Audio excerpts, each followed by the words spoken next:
आप सुनेंगे न्यूज में कि 2 जगह पर ट्रेनें आपस में टकरा जाएंगी, पटड़ी से उतर जाएंगी। आप इंडिया में भी सुनेंगे रिकॉर्ड तोड़ होगा जो बहुत।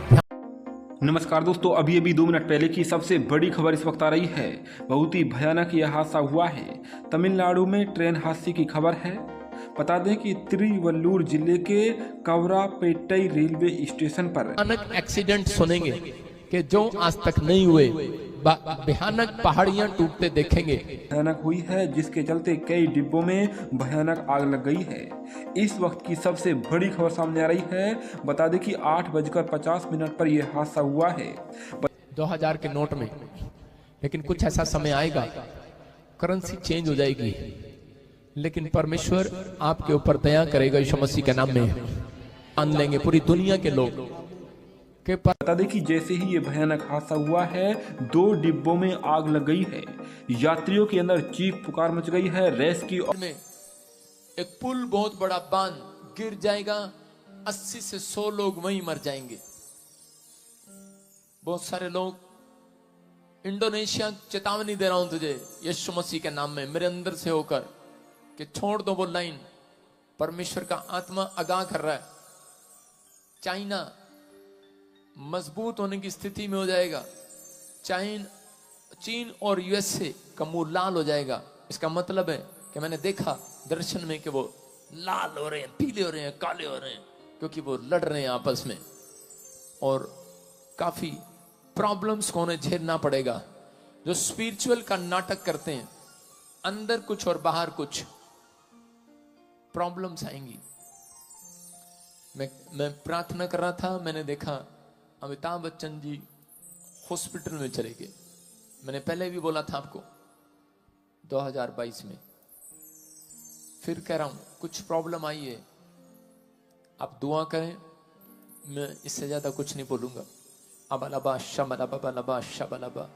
बेन हीन क्यों, पास्टर बेन हीन को आप जानते हैं, बुजुर्ग हो गए। मैं क्यों कह रहा हूं मुझे नहीं पता, लेकिन परमेश्वर उनके लिए भी दुआ करने के लिए बोल रहा है। मैं देख रहा हूं कुछ आने वाले समय में बहुत सारे आतंकी हमले यूरोप के ऊपर होंगे। इटली, जर्मनी, फ्रांस, ऐसे अलग अलग जगह पर कुछ प्रॉब्लम्स क्रिएट होना स्टार्ट होंगी। अबलबा शबलबा शबलबा। पवित्र आत्मा कह रहा है कि लेकिन जो लोग इस बात को अमल कर लेंगे कि मैं 2 टाइम सुबह प्रार्थना करके 2 टाइम बाइबल पढ़ के घर से निकलूंगा, परमेश्वर का आत्मा कह रहा हूं उनका एक भी बाल, सिर का बाल बांका नहीं होगा। याद रखना, गॉड आपका फेवर करेगा इन सब बातों में। मेरा परमेश्वर फेवर करेगा आपका यीशु मसीह के नाम में। ब्रिटेन का नया किंग बनाया जाएगा, हैरी होगा उसका नाम। कोई पॉप हटा दिया जाएगा पुराना। मैं फिर कह रहा हूं कि पवित्र आत्मा बात कर रहा है जिनके नाम ANRSGHPKL से, R से, ND से, D से, आपके ऊपर कोई भी पुराना कोर्ट केस होगा, आप जीत जाएंगे यीशु मसीह के नाम में। आपका फेवर करेगा परमेश्वर। 2024 आपके लिए आशीष भरा उनके लिए मैं कह रहा हूं जो जिन्होंने बुराई करना छोड़ दिया, चुगली करना छोड़ दिया। परमेश्वर का आत्मा कह रहा है ये साल आपके लिए तैयारी का साल होगा। कुछ चीजें आपको दिखाएगा। कई जगह ठंड पड़ती होगी, वहां गर्म हो जाएगा। मसीह की God bless you all of you. मेरे फ्रेंड्स, मेरे भाई, मेरे बुजुर्ग, कैसे हैं आप सब? मैं जानता हूं परमेश्वर आपको देख रहे हैं और आप परमेश्वर की निगरानी में। आज हम एक ऐसे विषय के बारे में बात करना चाहते हैं जो हम सब रोज प्रार्थना करते हैं और रोज उस विषय के लिए चिंता भी करते हैं और मनन भी करते हैं।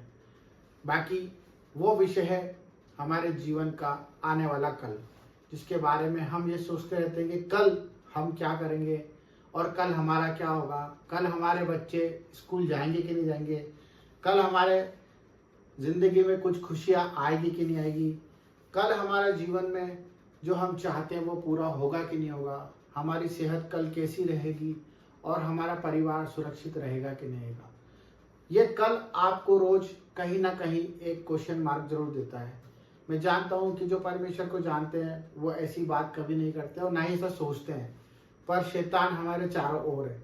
और ये विषय उन लोगों के लिए जो लोग परमेश्वर को अभी जानने लगे हैं और परमेश्वर के प्यार में खो गए हैं, परंतु उन्हें न्याय और उन्हें नियम को जानना बहुत जरूरी है, क्योंकि कल परमेश्वर ने हमारे लिए क्या रखा है, अगर हम इसको जान गए तो शायद हम कल की चिंता करना बंद कर देंगे। जिस तरह परमेश्वर का वचन कहता है कि कल की चिंता ना कर, कल की चिंता आप खुद के लिए कर लेगा, आज के लिए आज का दुख बहुत काफी है।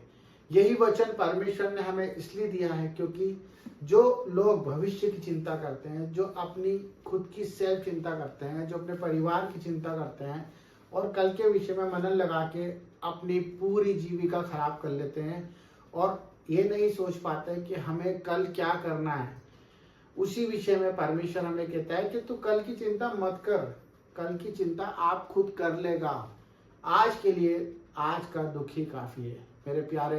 मेरे प्यारे मित्रों और प्यारे भाइयों, मैं आपको ये बताना चाहता हूँ कि परमेश्वर ने हमें ऐसा क्यों बोला है, क्योंकि परमेश्वर ये जानते हैं कि हमारे बच्चे उसके ऊपर विश्वास करेंगे, क्योंकि जो अनंत जीवन का स्वामी है, जो राजा होगा राजा है, वो हमारे कल की नहीं, वो हमारे जीवन की रक्षा करता है। हमारे पूर्वजों से उसने हमें गोद ले लिया है, उसने हमें मोल देकर चुकाया है और हमें स्वीकार करा है जिस भी हालत में थे हम। जब हम पहले ऐसे थे, जब हमारे भविष्य के बारे में हमें नहीं पता था, जब हम अपने बारे में सोच सोच कर गलत गलत कदम उठा लिया करते थे और पाप में पड़ जाते थे और उस पाप का परिणाम भी बहुत बड़ा बड़ा भोगते थे, पर हम क्यों नहीं जानते कि आज हम वही गलतियां, वही व्यवहार वापस करेंगे तो हम किस तरह से प्रभु के कहलाएंगे। जिस तरह से परमेश्वर ने हम पर दया रखी, अगर हम उस दया को जानना चाहें तो हम कैसे अपने आप को जान सकते हैं, कैसे जान सकते हैं और कैसे जान सकते हैं। ये वही वचन है जो परमेश्वर का हमें सिखा रहा है कि तुम कल की चिंता मत करो।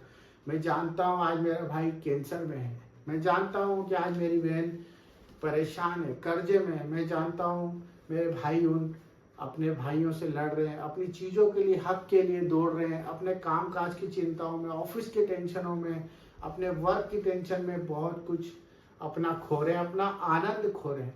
मेरे भाई बहनों, ये विषय परमेश्वर ने हमें इसलिए दिया है कि जब हम इस चीज़ को छोटा करेंगे, अपने कामों को अनुशासन से करेंगे, नियम से करेंगे और अपने मुख पर सच रखेंगे, हमसे जो होता है हम उसी को करें।